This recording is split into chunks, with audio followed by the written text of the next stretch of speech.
your arms. Listen to the crowd.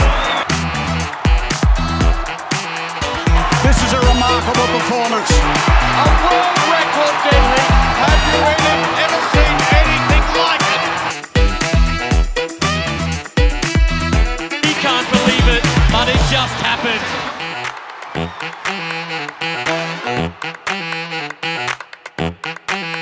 Hello and welcome to About Last Night Budapest 2024 edition. Yes, after the Paris Olympics, we are back bigger than ever, bringing you closer to all of the action for all of that race analysis of the World Aquatics Swimming Championships here in beautiful Budapest. Now, I tell you what, guess who's joining me? The icon, the legend that is Elizabeth Beisel. She's going to be with me all week. Beisel, I'm so pumped you're here. I'm so honored to be here. First of all, I get to be here with you. And I think if there's one sentiment that I felt over the last 48 hours spending with you on this pool deck, it's that everybody loves John Mason. Seriously, every athlete here loves you and they trust you. And I think we're going to probably have a lot of fun. It's going to be a lot of fun. She's making me blush. That was a really nice, good introduction. I'm sorry to put that on you right no, off the bat. I love it. Okay, good.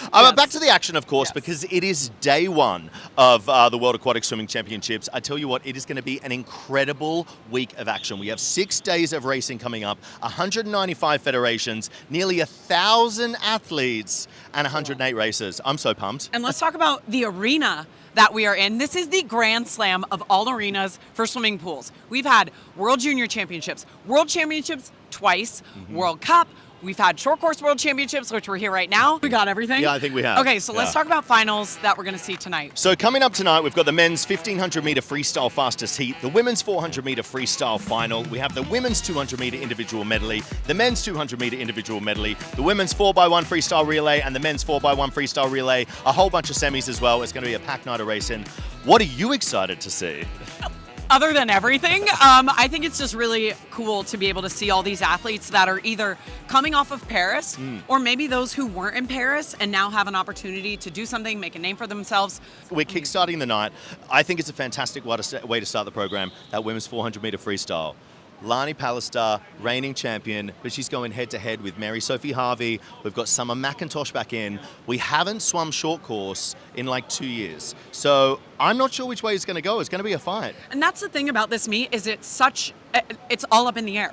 Some athletes are amazing long course. I don't really know how Summer McIntosh is short course. We're going to find out tonight if she makes the final, but it's one of those things where you just never know what you can expect, which for once I think is really refreshing when you come to a meet like this. We then move into the women's 200 meter individual medley. I mean, Kate Douglas has just been on fire this season. She was out with us on the World Cups. It was like world record after world record after world record. She just seems to, like, every time she touched the water, do something magical. Yeah, and I feel like she's going to ride that wave here to short course worlds, but she also doesn't really, she's swimming a lot. So it'll be interesting to see how she fares throughout the rest of the meet, whether she gets tired. Although you were with her on World Cup, I feel like she doesn't get tired. No, she doesn't. Probably I said not. that to her. She said to me, I am exhausted. I was like, you don't look at you swimming like a 2:12 two-breast, you know? So I'm excited to see what she does. And then, of course, we have the men's 200 IM. Noah Ponte is in there as well. He broke the world record in the 50 butterfly twice during the World Cups. He's swimming that again tonight as well.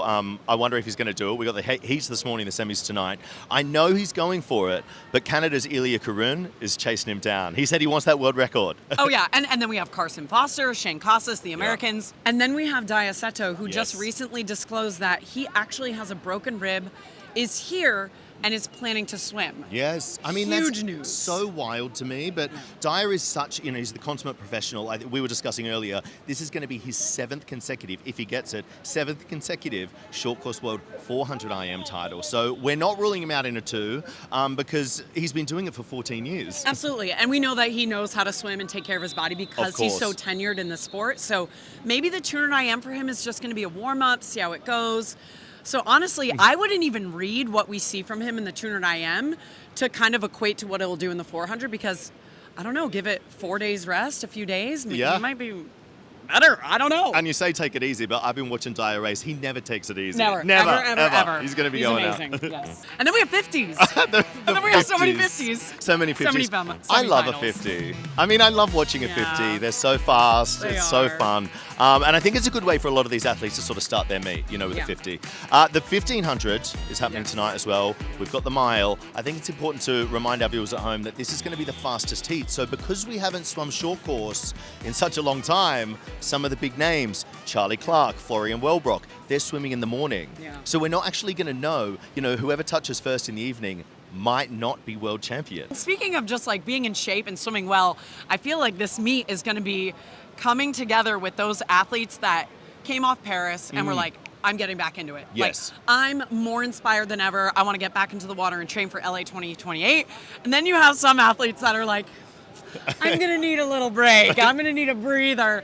So we'll see how they like meet in the middle. Of course. But it will be interesting because I know a lot of I've talked to a few coaches on deck and I'm like, oh, how's so-and-so going? And they're like, I wouldn't know. I haven't really seen them at practice much. I'm like, We'll see how they do. we'll see how they do. know. So it will be interesting on so many different levels. It makes it kind of fun as well. And of course, we're seeing, new generation of athletes come through as well. The next generation, there's a lot of youngsters here who didn't go to Paris, who are going to have been training. And, so I think it's going to be a fun week. I'm super, super pumped for it. I agree. And I think, for those young athletes, this meet is such a great experience and exposure to what it's like. I mean, the elements that we have at this meet, we have a revolving door for the athletes to come out in, which you'll see later tonight. It's unbelievable. I've never been to a meet like this, so it's really special for these athletes to kind of have that experience heading into a new quad. Yeah, Just getting absolutely. under their belt. And I know you mentioned the set and what's happening here. We're here in Budapest. The crowds in Budapest are always some of the best in the world as well. So if you were watching at home, you were in for such a treat. And I tell you what, if you were lucky enough to be in Budapest and to be coming to watch it, strap yourselves in. It's going to be iconic. It's going to be great. Yeah. So let's get into it.